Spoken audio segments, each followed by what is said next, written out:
Good day, I'm Stephen McHugh, and this is your JIS News for Thursday, March 16, 2023.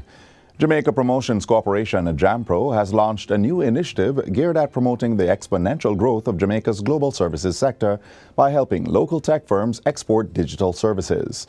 The Technology Innovation District TID Accelerator Project is being executed under a 5-year loan from the Inter-American Development Bank, IDB. During this week's launch, Minister of Industry, Investment and Commerce, Senator Aubin Hill, said it was time for Jamaica to become known for its export of technology and services. The launch of the Technology Innovation District Accelerator will help Jamaica diversify and strengthen our export of services at a higher level in the value chain. 5 technology firms, Blue Dot Insights, MC Systems, Smart Mobile Solutions, Resolve IT Service Center, and Port Computer Services Limited have already signed on to the project. For the first cohort, JAMPRO is targeting 20 participants in niche technology sectors. So we're looking at mobile and web app development, content creation and management, software development, cybersecurity. Participants will receive customized coaching, mentoring, training, and exposure to international markets through business missions, particularly to North America, which is a key market targeted under the initiative.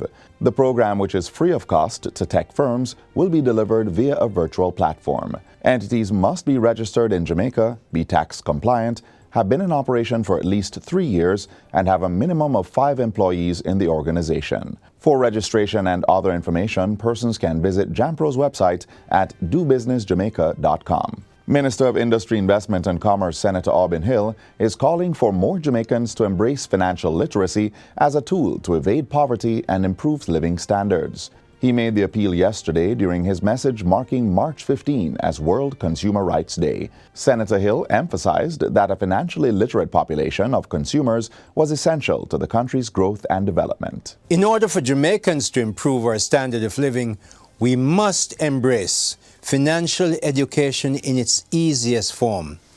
Financial literacy matters. It means enabling consumers to manage their income, savings, and debt to improve their lives and their livelihood. It also makes an important contribution to the soundness and efficiency of the financial system and to the broader performance of the Jamaican economy. World Consumer Rights Day 2023 was celebrated under the local theme, Level Up, Manage Your Money. All is in place to implement the Ministry of Science, Energy and Technology's plan to phase out incandescent light bulbs by April 1. Energy Minister Darrell Vaz released a statement yesterday confirming that the importation, export, manufacture, distribution, sale and purchase of incandescent bulbs will gradually cease starting the 1st of next month. He explains that while the importation phase-out will begin on that day, businesses will have 1 year to deplete existing stocks. After that, they must comply with the new regulations. Minister Vaz says the draft regulations do not include fines for continuing to sell or buy incandescent light bulbs during the first year after publication. They do, however, contemplate fines or imprisonment for contravening the phase-out of standard incandescent light bulbs after April 1, 2024. This, he says, will be finalized following a review by the Ministry of Industry, Investment and Commerce.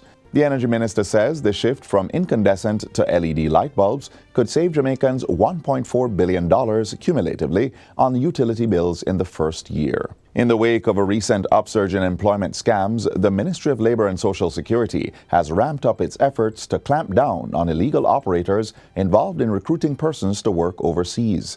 Since the start of the year, investigations conducted by the ministry's Employment Agencies Unit have identified 12 illegal recruitment activities. Cease and desist orders were issued to the illegal operators. In at least 4 cases, the operators have been ordered to refund fees to their applicants, while 2 cases have been referred to the Jamaica Constabulary Force's Fraud Squad for prosecution. Under the Employment Agencies Act, any entity intending to engage in the recruitment of workers in Jamaica for local or overseas jobs is required to obtain a license from the Ministry of Labor and Social Security. Each license is valid for 12 months. Persons found operating in breach of the law may be fined $1 million and/or face up to 12 months imprisonment. The ministry is renewing its appeal for members of the public to ensure they are working with licensed operators and to check the authenticity of job offers before paying over monies to recruiters. Persons can confirm the authenticity of any offer for overseas employment or the list of employment agencies licensed to operate in Jamaica by contacting the ministry's Employment Agencies Unit. Send them a WhatsApp message at 876-553-5457 or visit the ministry's website at www.mlss.gov.jm.